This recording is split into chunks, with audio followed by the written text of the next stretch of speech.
My people, this matter of Simon Ekpa is shaking the ground both in Finland, where he lives, and here in Nigeria, especially in the southeast.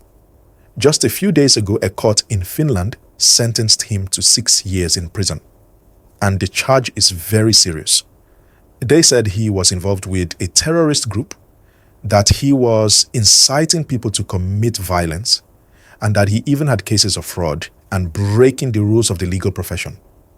Now, this is not small news. This is big news because Simon Ekpa has been one of the loudest voices shouting for Biafra from outside Nigeria. And I want you to stay with me because we are going to talk about who he is, what he did, what the Finnish court said, how Nigeria is reacting, how people in the southeast are feeling, and what it all means for the future. And please, as I'm giving you this story, do me a favor, like this video right now, and subscribe to this channel so that you will not miss updates when we drop them. Now, let me take you back a bit. Simon Ekpa is a Nigerian by birth, but he has been living in Finland for some years. He became very popular, especially after Nnamdi Kanu, the leader of IPOB, was arrested. Many of you know IPOB, the indigenous people of Biafra, the group pushing for an independent Biafra. Ekpa stepped up and started using social media heavily. He would come live, speak with strong energy, calling people to join the movement. But the problem, according to the court in Finland and also according to the Nigerian government, is that his words were not just ordinary political talk. They say he was pushing people towards violence, towards using weapons, explosives, and dangerous actions to achieve independence. And that is where the court drew the line. You see, in many countries, including Finland, freedom of speech is protected.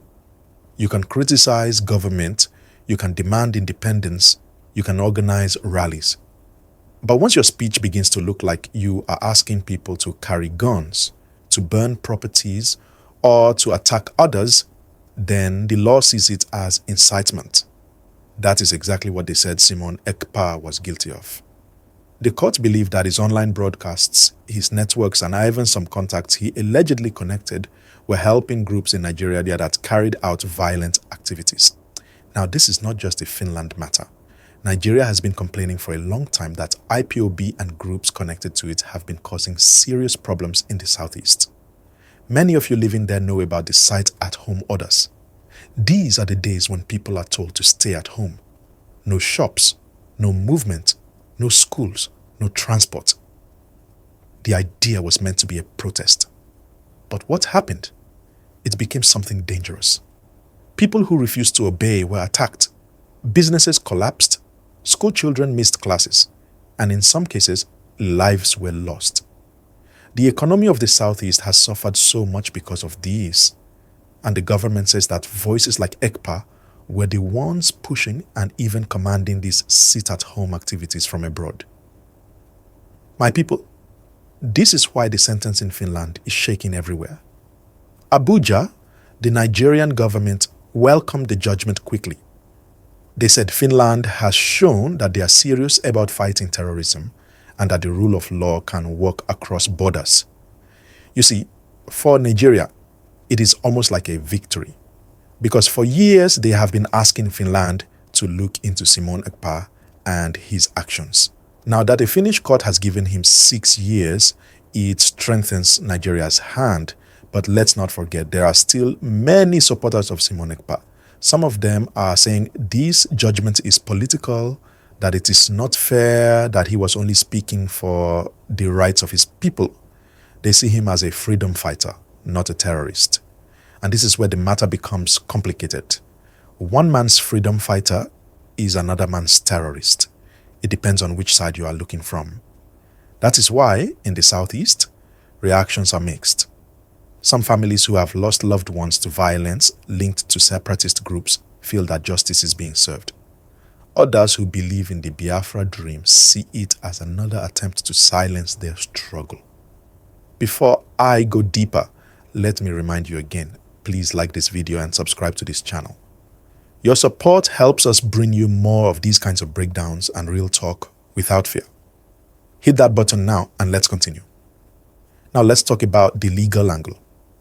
The charges against Ekpa included participating in a terrorist organization, inciting crimes for terrorist purposes, aggravated tax fraud, and breaking professional ethics. You might wonder, how did tax fraud enter this? Well, the Finnish investigation found that some of his financial activities were not clean.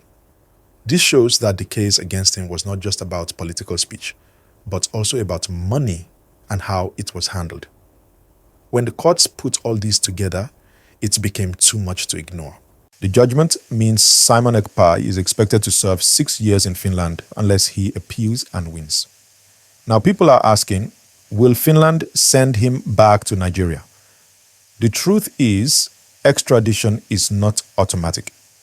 Nigeria cannot request it, but Finland will look at its own laws, its agreements with Nigeria, and also human rights concerns.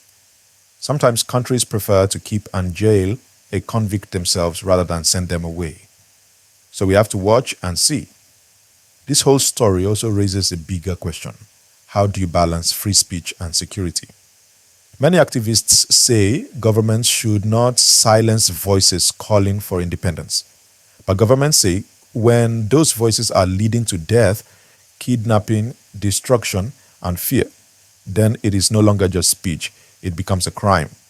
That is why this case is so important, not only for Nigeria, but for other countries too. My people, let me tell you what to watch for next. First, expect Simon Ekpa's lawyers to appeal. That is almost certain. Second, watch if Nigeria will file an official request for extradition. Third, listen for the reaction from IPOB and other pro-Biafra groups. They will surely issue statements.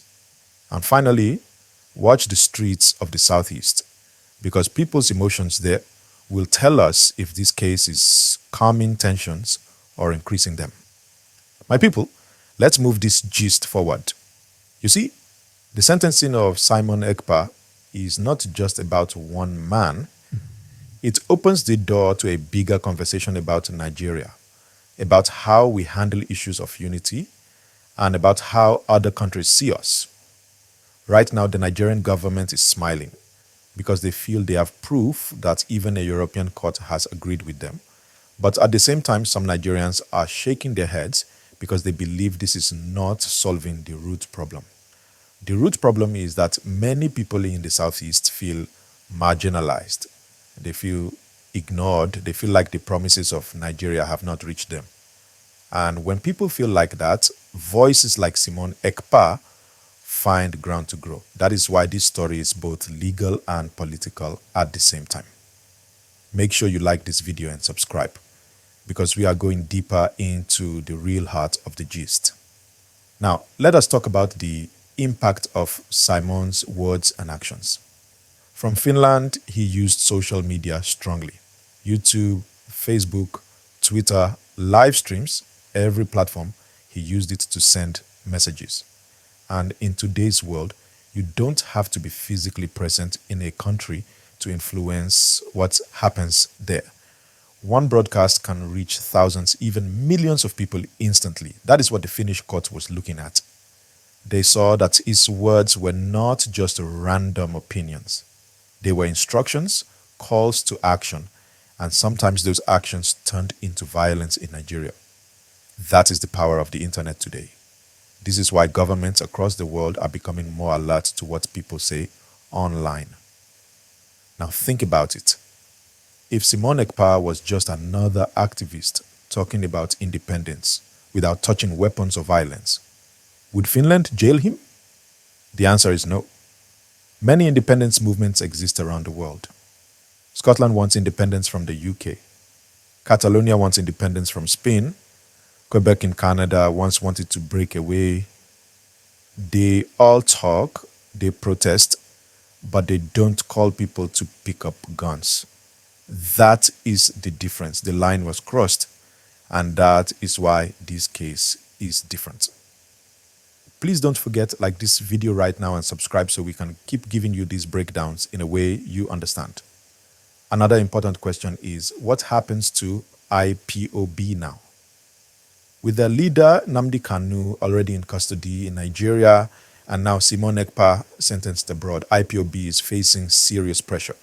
Some people say this will weaken the group.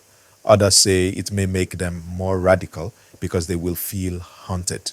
Which side will happen? We don't know yet, but I want you to think about something. It's every time a leader of a movement is silenced, the people behind may scatter, or they may become even more determined. We saw this in history, and it can go both ways. That is why the next few months in the Southeast will be very important. And let's not forget the ordinary people. The market woman in Onitsha who just wants to sell her tomatoes, the schoolboy in Aba who just wants to go to class, the bus driver in Enugu who wants to carry passengers without fear. These are the real people affected by all this. They don't sit in Finland or Abuja. They are on the streets where violence and fear happen. If sit-at-home continues, they lose money, they lose education, and they lose peace of mind.